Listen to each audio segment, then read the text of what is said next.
olwalaavu gye tutalina gyali. Omuntu gw'oyagala nnyuma okunyimbira.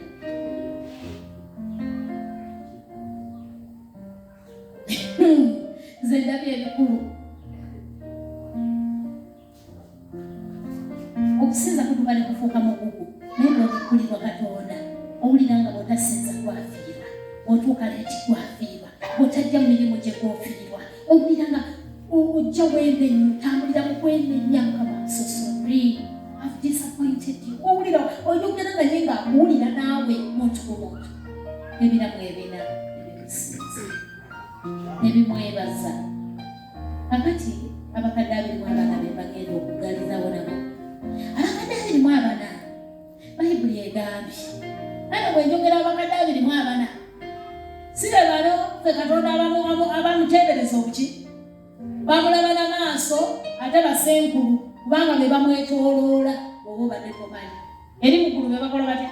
Be beetooloola Namulondo 24 elders. Ebyo bikonge. Naye Bayibuli egamba when it comes to worship, bejjako engule zaabwe eza zaabu ne bazikasuka na wansi. Oba tebayita engule ya zaabu? Engule ng'eriko zaabu. So nga Katonda yazibambaza naye era bagamba olw'ekitiibwa kyo zino engule gwe wazituwa tuzitaddewa era tuvunnamye kusinza. Ne bamusinza. Kyokka nga bamulaba buli lunaku n'okumumanyira tebamumanyiira. Naye fe akamanyiiro nga kano tulaba kyaliwo. Naye bo buli lunaku wantiisa gye bali. Katonda akutuuse tukigera nga Katonda abeera wantiisa buli lunaku gyo. Nga buli lunaku olina laavu gy'owulira ey'obuziba. Omanyi bayita nti atambuza Sserekwa. Nsaba Katonda omulabe mu lukuŋŋaana luno otambuleko Sserekwa ku lulwe.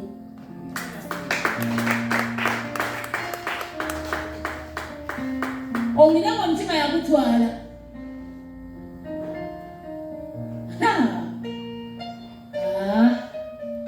Omutima agutwala.